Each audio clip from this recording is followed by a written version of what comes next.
নমস্কার বন্ধুরা, কেমন আছেন সবাই? মমস কিচেনে আপনাদের স্বাগত জানাই। আজকে একটা অন্যরকম রেসিপি দেখাবো। দেখুন গাছে কত করলা হয়ে রয়েছে। আমার জানলার পাশে একটা ছোট্ট গাছ হয়েছিল, সেই গাছটা আজকে বড় হয়ে এত করলা হয়েছে। তাই ভাবলাম আজকে রেসিপিটা করলা দিয়েই করি।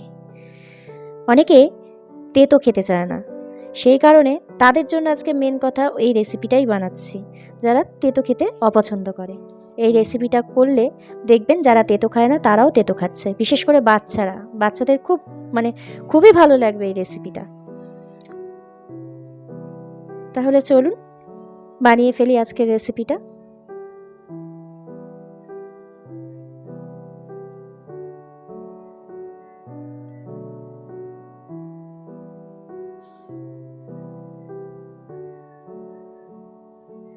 করলাগুলোকে আমি গাছ থেকে ছিঁড়ে ভালো করে ধুয়ে নিয়েছি। ধুয়ে এরকম গোল গোল করে কেটেছি। দেখুন গোল গোল করে পাতলা পাতলা করে কেটেছি, খুব বেশি করে মোটা করে কাটবেন না, একটু পাতলা করেই কাটবেন। কাটার পরে আমি নুন দিয়ে ভালো করে মাখিয়ে নিয়েছি। মাখিয়ে 10 মিনিট আমি রেখে দিয়েছি।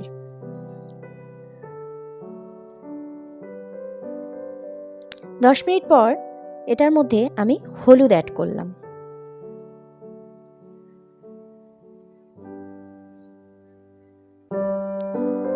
তারপরে স্বাদ অনুযায়ী আমি একটু সামান্য লাল লঙ্কার গুঁড়ো অ্যাড করলাম। এটা অপশনাল, আপনারা দিলেও দিতে পারেন, নাও দিতে পারেন, তবে দিলে স্বাদটা ভালো লাগে।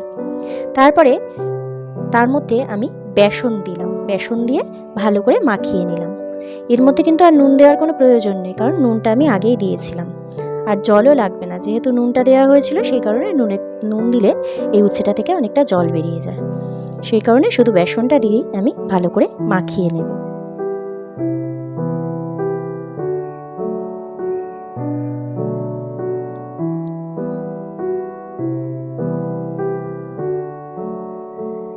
দেখুন সুন্দর করে মাখিয়ে নিয়েছি। প্রত্যেকটা করলার গায়ে বেসনটা সুন্দরভাবে লেগেছে।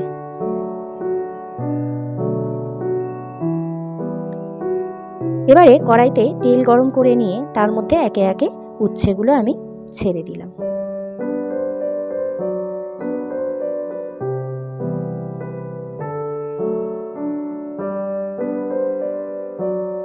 এবারে ভালো করে আমি লাল করে ভাজবো। এই বেসন দিয়ে ভালো করে মাখানোর পরে কিন্তু উচ্ছেগুলো একটার সাথে লাগবে না, খুব সুন্দর ভাজাটা হবে।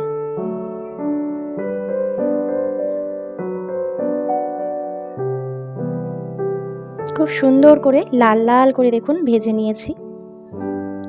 ভাজা হয়ে গেছে, এবারে উঠিয়ে নেব। এবারে উঠিয়ে আমি পরিবেশন করব। তাহলে চলুন ভিডিওটা আজকে এখানেই শেষ করলাম।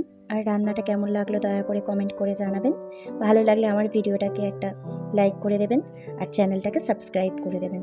সবাই ভালো থাকবেন, সুস্থ থাকবেন। দেখা হবে পরের একটা রান্নার ভিডিওতে।